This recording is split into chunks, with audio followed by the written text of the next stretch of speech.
तुळजाभवानी मंदिराच्या मुख्य प्रवेशद्वारासमोर पुजारी मंडळाचं लाक्षणिक उपोषण। मंदिरामध्ये सुरू असलेल्या विकास आराखड्यामधील कामांमध्ये पुरातत्व विभाग मनमानी करत असल्याचा पुजारी मंडळाचा आरोप।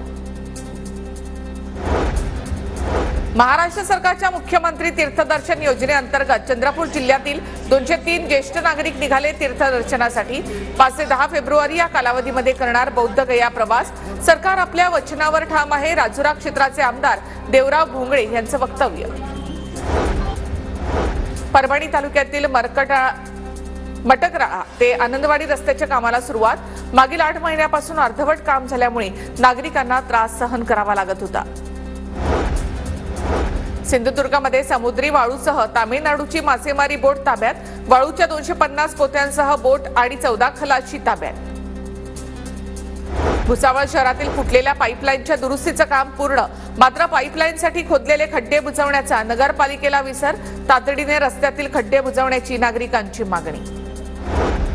माघ शुद्ध एकादशीच्या निमित्तानं मोठ्या प्रमाणात श्री विठ्ठल रुक्मिणी मातेच्या दर्शनासाठी भाविक पंढरपूरमध्ये दाखल होण्याची शक्यता। भाविकांच्या सुरक्षेसाठी आणि वारी सुरक्षितपणे आणि निर्विघ्नपणे पार पाडण्यासाठी 1,500 पोलीस अधिकारी आणि कर्मचारी तैनात। शेकडो सीसीटीव्हीच्या माध्यमातून नजर ठेवण्यात येणार, पोलीस अधिकारी अर्जुन भोसले यांची माहिती।